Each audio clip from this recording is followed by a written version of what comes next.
अस्सलाम वालेकुम। आज हम शुरू कर रहे हैं चैप्टर 3। तो चैप्टर 3 को स्टार्ट करने से पहले हम इसमें से कुछ चीज़ें पढ़ लेते हैं जो इस चैप्टर के लिए ज़रूरी है हमारे पास। ठीक है, चैप्टर 3 हमारे पास यहाँ पे है वेरिएशंस। ठीक है, वेरिएशंस के अंदर देखते हैं हमारे पास क्या क्या चीज़ आई है। सबसे पहले आ रही है ratio.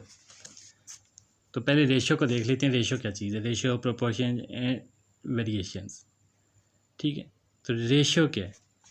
A relation between two quantities of the same kind. ठीक है, एक तल्लक दो टर्म्स है हमारे पास, दो अमाउंट्स हैं, उनके दरमियान जो तल्लक है, ठीक है, उसको बयान करना है हमने। ऑफ द सेम काइंड के जो हमारे पास जो दो अमाउंट्स हैं वो एक ही चीज़ की होनी चाहिए।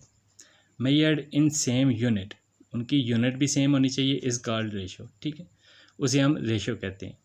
फॉर एग्जांपल कि अगर एक अमाउंट है हमारे पास ए एंड सेकंड है बी, और ठीक है, if A and B are two quantities of the same kind and B is not zero, ठीक है, then the ratio of A and B is written as A ratio B. ये जो दो dots आ रहे हैं ना यहाँ पे, इसको हम रेशो से ज़ाहिर करते हैं। जो रेशो का हमारे पास साइन है ना, वो यही टू डॉट्स हैं। ठीक है, ए, इसको हम रेशो पढ़ते हैं ना, ये ए रेशो बी और इन्फ्रैक्शन ए ओवर बी। ठीक है, अब रेशो जो है वो बेसिकली ओवर में आते हैं।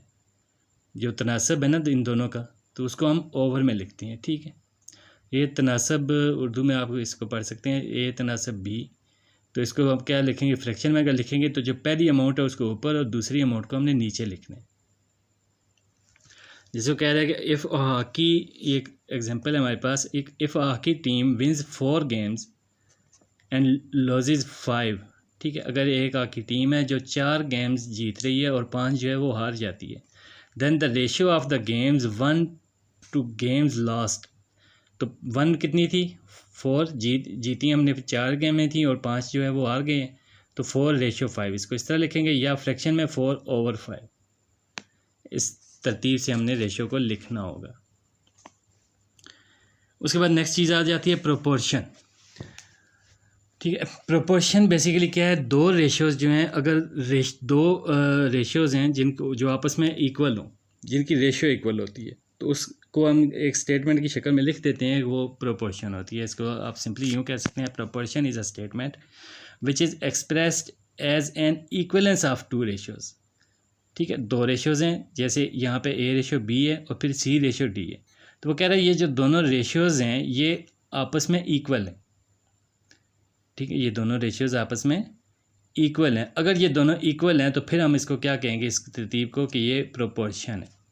ठीक है, और यहाँ पे हमारे पास एक फार्मूला है, ये देखें यहाँ पे जो ये ए एंड डी ये दोनों कॉर्नर्स पे हैं और बी एंड सी ये मिड में है ना, तो मिड में हम क्या कहते हैं, मीन्स। तो ये अगर बी एंड सी ये हमारे मीन्स हैं और ए एंड डी ये देखें ये लास्ट पे है ना, तो लास्ट पे अब कह सकते हैं एक्सट्रीम, जो लास्ट एंड होती है ना, इंतहा जिसको कहते हैं। ठीक है, तो इंतहा को हम इंग्लिश में कह देते हैं ना, एक्सट्रीम।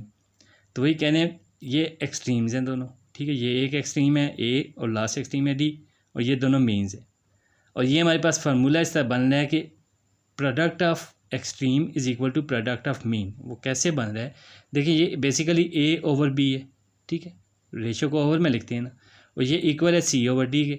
तो जब क्रॉस मल्टीप्लाई कराएंगे तो बी जाके सी के साथ और डी ए के साथ मल्टीप्लाई हो जाएगा, मीन्स कि A B is equal to C D. अब ये देखें, प्रोपोर्शन को हम लिख रहे हैं ना ये इस तरह, तो A B is equal to C, sorry, A ratio B is equal to C ratio D, तो A D is equal to B C आएगा। ठीक है, अब इसको देखें फ्रैक्शन में लिख लें, ए रेशो बी ऐसे और सी रेशो डी ऐसे। अब क्रॉस मल्टीप्लाई करें तो क्या होगा, A D is equal to B C, और यही हमारा है product of extreme is equal to product of means. ठीक है, इसको आप A D is equal to B C भी लिख सकते हैं, और product of extremes is equal to product of means. ठीक है, इसको क्या आप कहते हैं उर्दू में, पता नहीं आ रहा, अभी जहन में नहीं आ रहा। ठीक है, तो ये हमारे पास फार्मूला आ रहा है, वस्तैन का आसले ज़रब बराबर है तरफ़ैन का आसले ज़रब, शायद इस तरह का कुछ है। ठीक है, ये हमारे पास एक फार्मूला बन रहा है, product of extreme is equal to product of means, या फिर क्या कह सकते हैं, A D is equal to B C. ठीक है। इसी तरह हमारे पास जो रेशियोज़ का दो तनासब होता है उसको हम लिख सकते हैं ए रेशो बी प्रोपोर्शन। अब इसको प्रोपोर्शन का हम नाम देंगे, ठीक है। ए रेशो बी प्रोपोर्शन है सी रेशो डी, ठीक है, या फिर A ratio B is equal to C ratio D. ये कुछ टर्म्स हैं जिनको आप याद कर लें, ये आगे एक्सरसाइज के दौरान काम देंगे 3.1 के साथ, 3.2 के भी साथ में हम देख लेते हैं इसके अंदर क्या चीज़ें आ रही हैं। वेरिएशंस, ठीक है। The word variation is frequently used in all sciences. There are two types of variations, direct variation and indirect inverse variation, ठीक है। तो यहाँ पर वेरिएशंस हमारे वो कह रहा है कि साइंस की तकरीबन हम जितनी भी ब्रांचेज हैं हम हमेशा उसको स्टडी करते हैं वेरिएशन को, और वेरिएशन दो टाइप्स की होती है, एक डायरेक्ट और एक इनवर्स। अब डायरेक्ट वेरिएशन क्या है? If two quantities are related in such a way that increase decrease in one quantity causes increase decrease in the other quantity, then this variation is called direct variation. वो कह रहा है कि अगर हमारे पास दो क्वांटिटीज़ हैं, दो अमाउंट्स हैं, और अगर उनकी जो रेशियो है वो इस तरह से है कि अगर हम एक क्वांटिटी को बढ़ा दें तो दूसरी भी ऑटोमेटिकली बढ़ जाएगी। जैसे आप 5 किलो आम ले रहे हैं, तो अगर 1 किलो आम लेंगे 100 रुपये के, तो 5 किलो जब लेंगे, देखो केजी को हमने जब उसको मिकदार बढ़ा दी है ना आम की, तो 1 किलो से हमने 5 किलो कर दिए, तो वो फिर 5 किलो का रेट भी कितना होगा, 100 से 500 हो जाएगा। तो देखें एक चीज़ बढ़ रही है तो दूसरी भी बढ़ रही है। तो इस तरह का तल्लक हो, अगर एक चीज़ इंक्रीज़ हो दूसरी भी इंक्रीज़ हो, तो फिर हम क्या कहते हैं इसको, डायरेक्ट वेरिएशन, ठीक है। और जो डायरेक्ट वेरिएशन ये आ जाएगी, दूसरी जो आ रही है, if a quantity y varies directly with regarding a quantity x, we say that y is directly proportional to x। वो यही कह रहा है कि अगर एक क्वांटिटी x है और दूसरी को y नाम दे दें और दोनों बढ़ रही हैं, तो फिर हम कह सकते हैं कि y जो है वो डायरेक्टली प्रोपोर्शनल है x के, ठीक है। डायरेक्ट वेरिएशन का यही है कि डायरेक्टली प्रोपोर्शनल होगा, क्योंकि वो एक चीज़ बढ़ रही है तो दूसरी भी बढ़ेगी। तो हम इसको यूँ लिखेंगे y प्रोपोर्शन x के, ठीक है। ये एक तनासब की भी लामत है, ठीक है। लेकिन इसको जब हम इक्वल लेंगे, अब देखें ये इक्वल नहीं है, इक्वल नहीं है ना, ठीक है। ये प्रोपोर्शन है, y जैसे है 5 है और x की जगह पे आ रहा है 4, तो ये रेशियो की बात कर रहे हैं ना। तो जब रेशियोज़ की बात कर रहे हैं, अब इसको इक्वल करने के लिए हमें क्या करना पड़ेगा, इस x के साथ एक आध कोई चीज़ हमें अपने पास से लगानी पड़ेगी, ठीक है।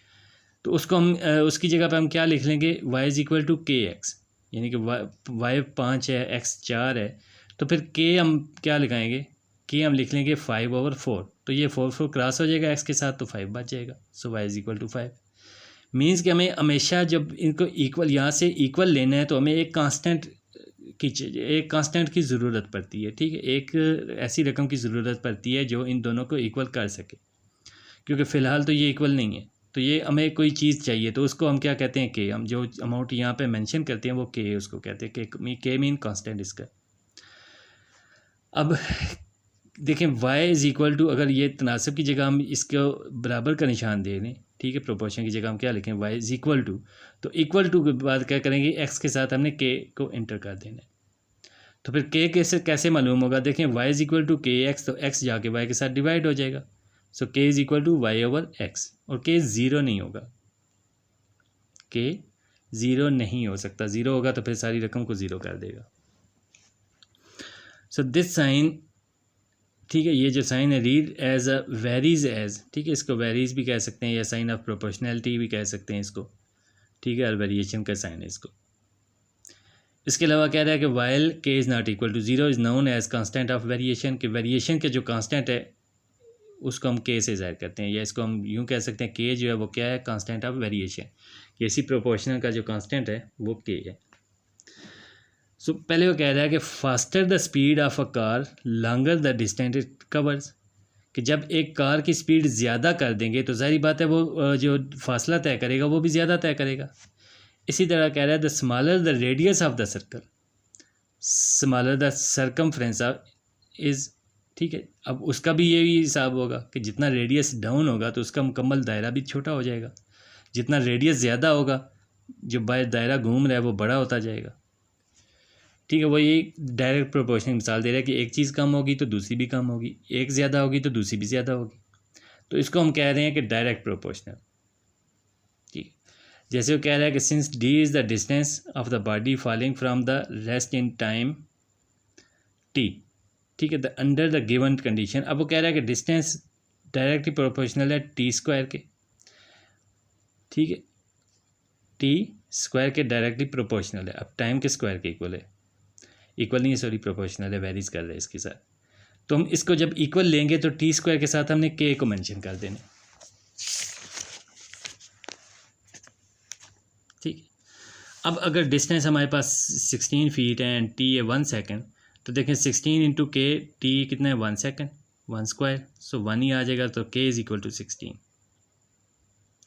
बहरहाल क्वेश्चन के अंदर हम इसको मज़ीद चेक कर लेंगे। इसके अलावा हमारे पास क्या है जनाब, अल्लाह भला करे, इन्वर्स प्रोपोर्शन वेरी, ठीक है, डायरेक्टली वेरिएशन और इन्वर्सली प्रोपोर्शनल जो है ना उसको हम करेंगे अभी। तो इन्वर्स का क्या है, इन्वर्स का साइन ये है कि अगर एक चीज़ प्रोपोर्शनल है इसके, ठीक है, यहाँ पे if two quantities are related, कि दो हमारे पास अमाउंट्स हैं जो आपस में तल्लक रखती हैं, तल्लक क्या रखती हैं इसमें, इन्वर्स का, यानी कि एक चीज़ अगर बढ़ेगी तो दूसरी कम हो जाएगी, या फिर अगर एक चीज़ को हम कम करेंगे तो दूसरी बढ़ जाएगी, ठीक है। वो कह रहा है कि such a way that when one quantity increases the other decreases is called inverse variation, कि मतलब एक क्वांटिटी जब बढ़ रही है तो दूसरी कम हो रही है, ठीक है। डायरेक्टली प्रोपोर्शनल जो डायरेक्टली वेरिएशन है वो क्या है, डायरेक्ट वेरिएशन हमारे पास ये है कि अगर एक क्वांटिटी बढ़ रही है तो दूसरी भी बढ़ रही है, एक कम हो रही है तो दूसरी भी कम हो रही है। लेकिन यहाँ क्या है, इन्वर्स में ये होता है कि इनका तल्लक ये बन रहा है आपस में कि अगर एक क्वांटिटी बढ़ रही है तो दूसरी कम होगी, और अगर पहली कम हो रही है तो दूसरी बढ़ जाएगी।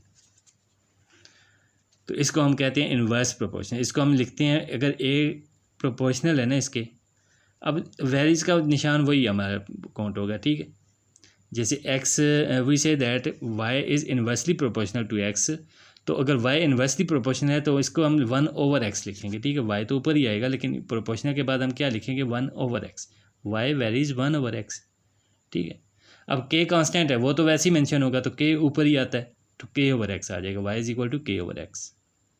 सो यहाँ k मालूम करना होगा तो x जाके y के साथ मल्टीप्लाई हो जाएगा, ये देखें। और बाकी शर्त वही है कि k 0 नहीं होना चाहिए, ये हमारे पास डायरेक्ट में भी यही शर्त है और इन्वर्स में भी यही शर्त है। नहीं जी, यहाँ हमारे एक्सरसाइज 2 पहली एक्सरसाइज का जो हमारे पास थ्योरी थी वो तो हमने स्टडी कर ली, बाकी मिलते हैं इंशाल्लाह 3.1 एक्सरसाइज के दौरान। ओके जी, अपना ख्याल रखिएगा, अल्लाह हाफिज़।